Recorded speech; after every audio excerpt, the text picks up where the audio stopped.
City post में आपके साथ मैं हूं अनामिका। भारतीय जनता पार्टी के नेता और बिहार के पूर्व उप मुख्यमंत्री सुशील मोदी को नीतीश सरकार में शामिल नहीं किए जाने पर एक बार फिर से जो उनका दर्द है वो छलक गया है।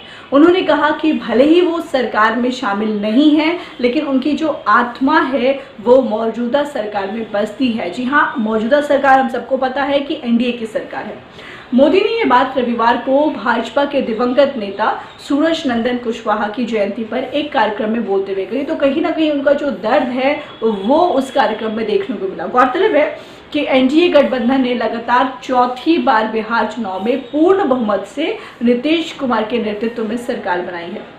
भाजपा ने पिछले 3 बार से उप मुख्यमंत्री रहे सुशील मोदी की जगह इस बार तारकिशोर प्रसाद और रेणु देवी को उप मुख्यमंत्री बनाया, यानी कि इस बार जो है 2 उप मुख्यमंत्री हैं बिहार में। इसी के साथ साथ प्रसाद को भाजपा विधायक दल का नेता भी बनाया गया है। सुशील मोदी ने कहा कि हमारी पार्टी भाजपा एक तरफा यातायात की तरह है। आप यहाँ आ सकते हैं लेकिन यहाँ से नहीं जा सकते।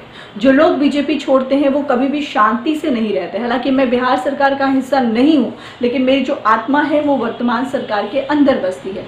हमें अपनी पार्टी को कभी भी कमजोर नहीं होने देना चाहिए। ये सारी तमाम तरह की जो बातें थी वो सुशील मोदी ने कहा। सुशील मोदी ने यह भी कहा कि इस चुनाव में एक भी बूथ पर पुनर्मतदान नहीं हुआ। ये बीते 15 साल में हुए बदलाव का प्रतीक है।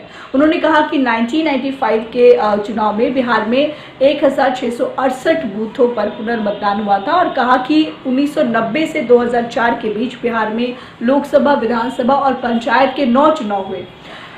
इन चुनाव में 641 लोग मारे गए थे। सुशील मोदी ने आगे ये भी कहा कि बिहार की हार से हताश विपक्ष बौखला गया है। कभी ईवीएम पर आरोप लगाते हैं तो कभी पोस्टल बैलेट की गिनती पर, यानी कि आरोप लगातार लगते जा रहे हैं। ये भी कहा कि रामगढ़ सीट पर राजद के प्रदेश अध्यक्ष जगदा बाबू के बेटे ने 189 वोटों से जीत दर्ज की, तो क्या ये बेईमानी हुई?